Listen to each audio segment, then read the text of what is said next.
હું કુણોલ ગામનો વતની છું. મારું નામ વિનોદભાઈ છે.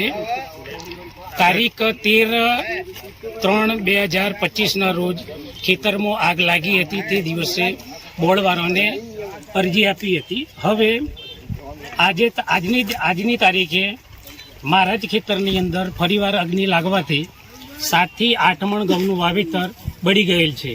તો આની જવાબદારી કોણ લેશે? જીઈબી લેશે યા સરકાર લેશે? હા, મારું નામ પરમાર અશોકભાઈ કોયાભાઈ. હું કુણોલનો વતની છું. મારે 13 તારીખે ઘઉં બળ્યા હતા, તેની અરજી આપી હતી બોર્ડમાં. તે ફરીવાર આ 16 તારીખે પાછા ફરીવાર બીજી આગ લાગવાથી આ પાછું બીજું બળી ગયું છે. 7મી ઘઉં બળી ગયા ફરીથી. તો એની કોણ આ જવાબદારી લેશે?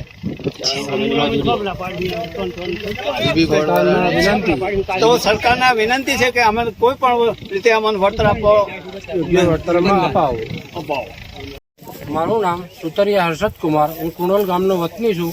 આગળ 13 તારીખે ઘઉં ભરી ગયા. સાહેબ આવ્યા હતા જોવા માટે, જોઈને ગયા છે અને હવા ફરીથી આગ લાગી છે. તો આના માટે જવાબદાર બીજી વાર ઘઉં ભર્યા છે. તો આના માટે જવાબદાર કોણ રહેશે? સરકાર રહેશે કે જીઈબી ખાતું રહે? એટલે આના માટે સરકારને એક અપીલ કરીએ છીએ અમે કે અમને યોગ્ય વળતર મળે.